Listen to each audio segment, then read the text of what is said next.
In this lesson, we'll build a dial that looks like it has a counting device inside of it.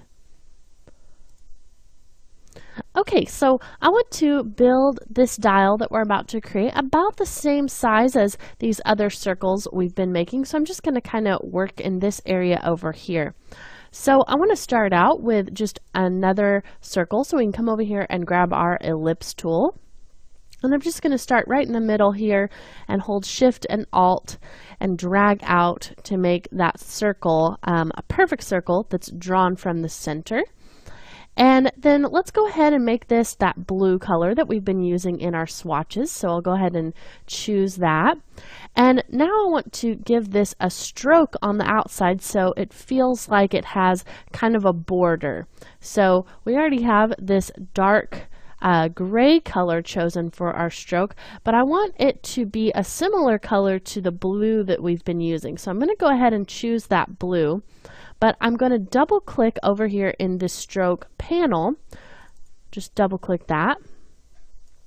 And then let's pull this color picker down to give us just a more dark version of that same blue. So now it's simply a shade of the blue that we've been using all along.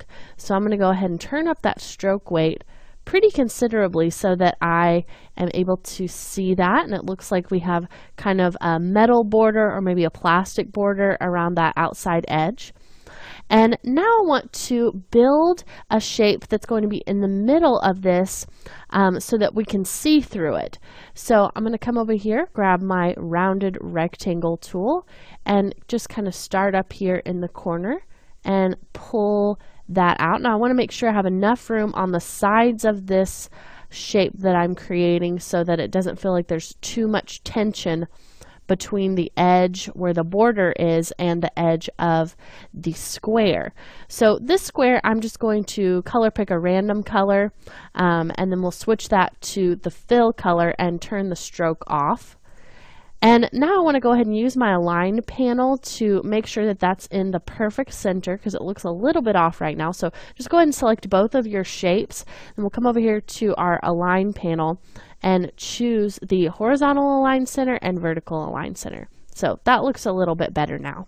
And now what I want to do is use the pathfinder to cut this red shape out of the blue shape. So we'll come over here, select everything again, grab your pathfinder panel, and this time instead of using the unite, we're going to use the minus front. So because we have that red shape in the front, it's going to cut that out of our shape that's behind it.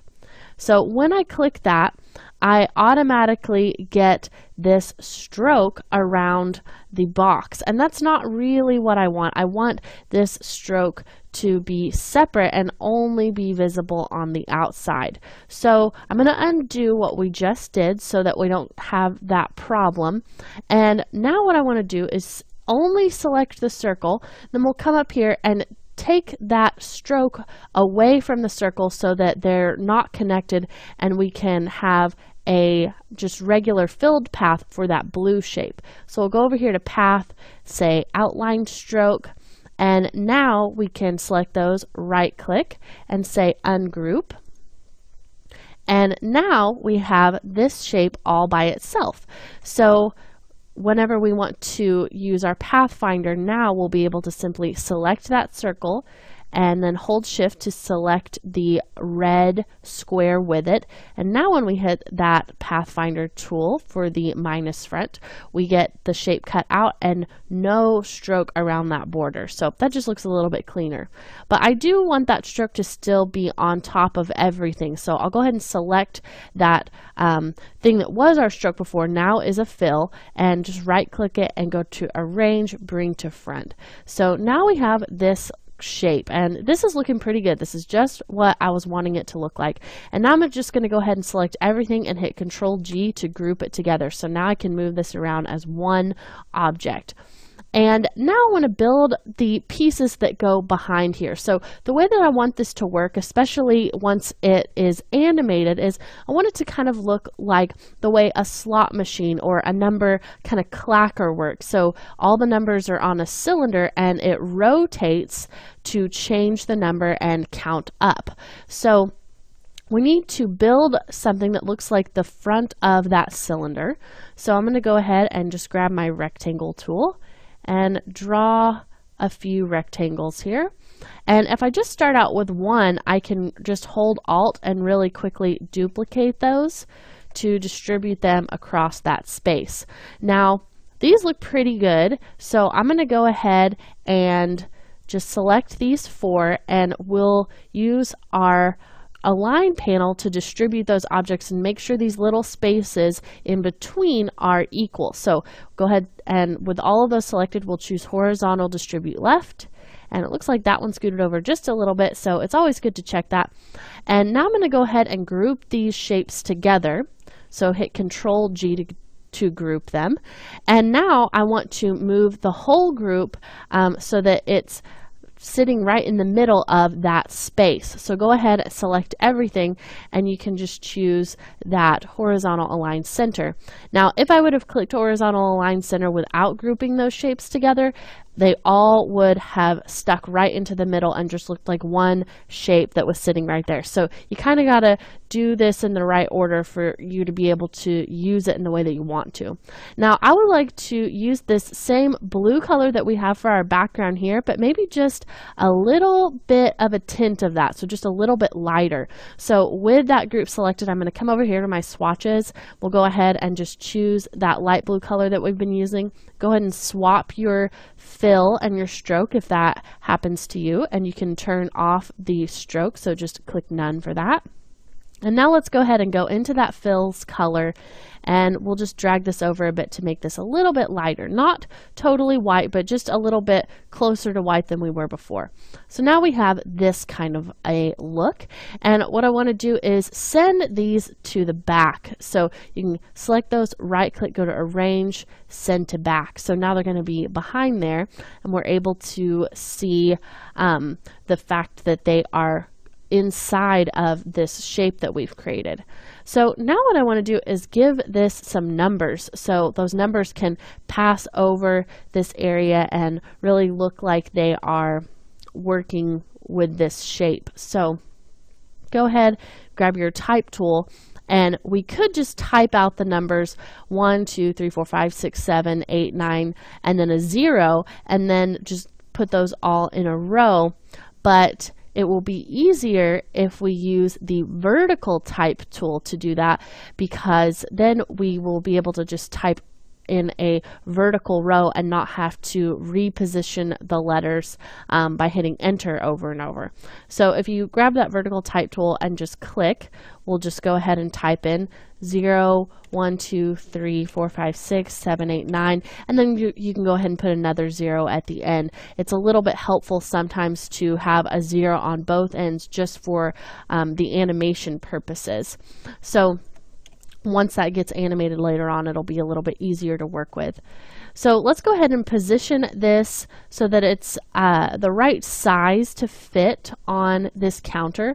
So I'm going to go ahead and send this backwards a few times. So if you go ahead and look at that arrange option that we've been looking at so far, you can send backward by hitting Control left bracket, and so from now on we can use that keyboard shortcut. So now you have a good idea of what this looks like in the space, and it feels like we probably need to make the numbers a little bit bigger so we don't see the top and bottom of that number whenever that 9 or whatever number it is in position. So I'm going to go ahead and make this a little bit bigger just by holding Shift to constrain that proportionately. And we could make this even just a little bit bigger still. Now, if we had to make it too big to bump those numbers out of the way, we could come in there and change the spaces in between those numbers as well. But it doesn't look like we're going to have to. We can just bump that size up a little bit more, and that looks like that's going to fit just right, and that looks great. So let's go ahead and try out some other colors for these numbers. I want to first try white and see if that gives us enough contrast with the background color. I think that we might be able to get away with white for the color, and I think it looks really clean as that white color, but we might want to make these pieces here just a little bit darker. So I'm going to go back in here and readjust that just to make it a little bit darker, but still not quite as dark of a blue as this background that we have here.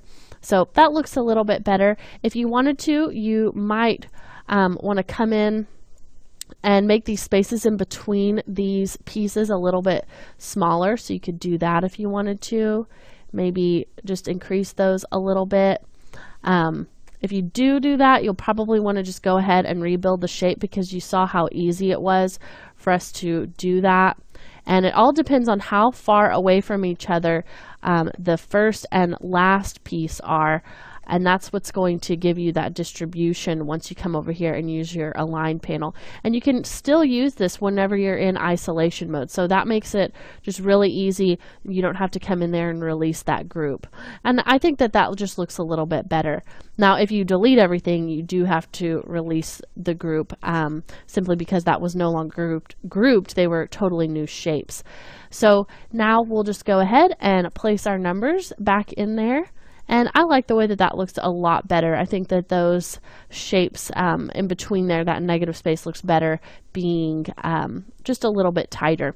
So one of the last couple of things that I want to add to this is just some reflections. So I'm going to zoom in a little bit closer here. And let's go ahead and add just kind of a big circular reflection up here on the face of this shape. So I'm just going to start in the middle and kind of draw this out here until I feel like that shape is working.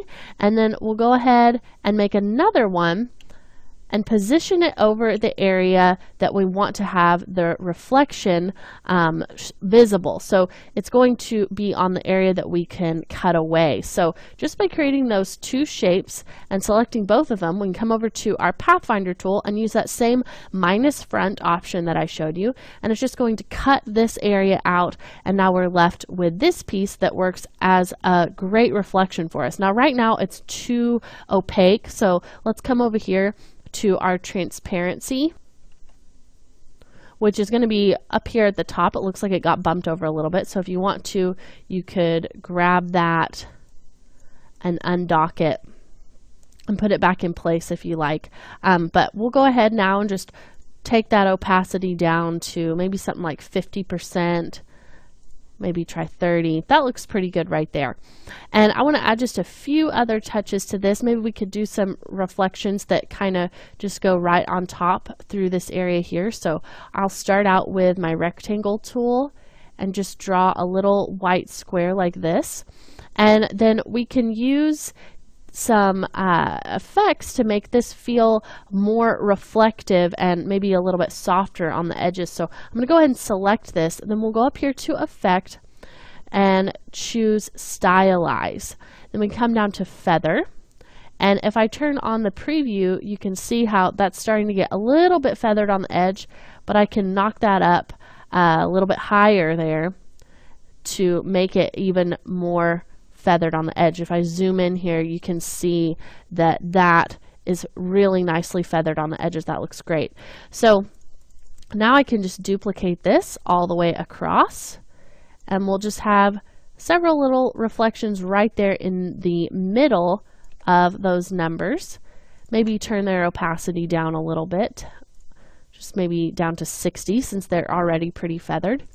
And instead of making 4 sets of numbers to go all the way across here, I'm just going to leave it with 1 set. And then once this is animated later on, we'll be able to add some more. So I'm not too worried right now about getting all of those numbers perfectly spaced. But we can add a clipping mask if you want to, just so that we're not able to see the number sticking up there. So later on when we reposition this, that will be fixed. So I'll just really quickly draw a solid, and we'll just go ahead and select the solid and the numbers. Then you can right click and say make clipping mask. And that's just going to clip those and put them in there where they belong. And we can hit Control left bracket just to send that backwards enough so that it looks like it's inside of the piece that we've created. And maybe one last thing that we could do is select that border on that outside edge and maybe go up to Effect, Stylize, and choose maybe something like Inner Glow and turn that on as a preview. And maybe instead of having this from the edge, try the center. And it looks like it's affecting the entire shape if we choose center, simply because of the way that that shape was created whenever we used our object path option. So we could choose center if we wanted to go in and delete the shape that's causing that, or we could stick with edge and just bump up the blur a little bit higher, make that come into the side a little bit more. So it's really up to you. I'm just wanting to make this look like it has a little bit more depth. So I can go ahead and hit OK on that, and that looks pretty good. If you want this effect to maybe be a little bit less apparent, you could turn down that blur amount, and that's going to make it be just a little bit closer to the edge. And if you want to change that once you've already created it, instead of going back up there through Effect and choosing Stylize, Inner Glow again, it's going to apply another instance of the effect if you try to do it that way. So you can come over here to your Appearance panel, and you see the Inner Glow has been applied as an appearance, and you can click that and then start to edit that if you want to change it later on. And just make sure you check Preview to see that live update. So that's how you can go in there and change that. So in this lesson, we learned that we don't have to make the numbers as exact if we know that the animators are going to have a certain way of using them when we hand over those files later on. We also learned some new techniques with the Pathfinder panel, being able to use that minus front option. And we learned that we can use some effects such as feather and inner glow, even when it comes to creating vector shapes, and that can give us some really nice depth for a shape just like this.